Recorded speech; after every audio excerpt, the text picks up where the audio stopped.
My name is Michael and I'm from Los Angeles, California. I was in foster care from almost birth to 18. Around the time where I started, having feelings and seeing I was attracted to the actual same sex was around when I was 13 or 12. At the time I was living in a group home. So growing up with a bunch of kids that a lot of them had mental disabilities or, had been abused and whatever, they had their own prejudice as it is. And being gay, you didn't get accepted, So we had a couple of kids that actually were out gay and they were treated really badly.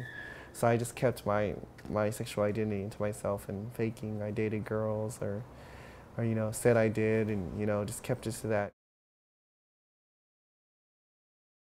And as I turned 18 and I got ready to emancipate from the group home, I had freedom, I could go to school by myself, I can go to the community by myself, so I of course started experimenting with guys.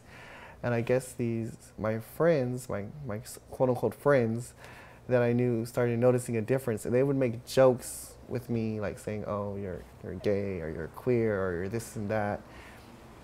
And they told me that, oh, just tell us if you're gay, it's okay. So I told them I was gay, and my expected response, since they said it was okay for them to support me, but I guess all this time they were joking and they didn't really think I was gay, because at this point I wasn't flamboyant. I made sure not to do anything that a quote-unquote gay man would do. And their attitudes, my quote-unquote friends' attitudes, changed towards me. They started being rude to me, making jokes, saying outrageous stuff. How I really came to terms with myself that it was okay is I was on MySpace one day. I'm actually afraid to admit this. This guy I was talking to, and I thought he was trying to hit on me, and I just told him, you know what, I'm not really interested in you. But we ended up becoming friends. And so I started meeting, gay people and making friends and whatever, and then I guess somewhere between that time period, I discovered West Hollywood. And, I just eventually came around and, said, hey, I'm me, and it's okay.